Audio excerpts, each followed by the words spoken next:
spaghetti sauce is all done, and the sausage meatballs came out perfectly.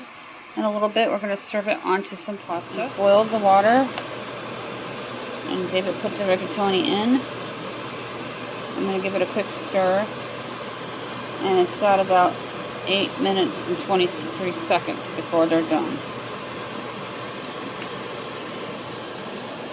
And we got this San Giorgio rigatoni from Walmart.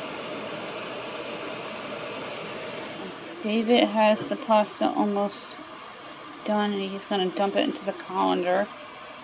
I'm just going to put some sauce in a bowl here with a sausage ball so you can see what they look like. It made about 1.5 dozen, so it did really well. The sausage from the pantry that we got. My sauce, as you can see, is nice and thick. I'm just waiting for the pasta. Here is the rigatoni, and you got the pasta scoop. I'm going to put some into my bowl.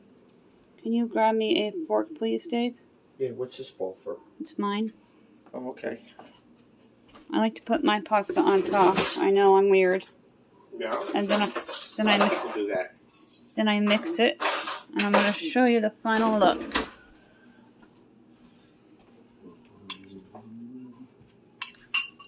My sauce came out nice and thick, and the meatballs stayed like I promised they would.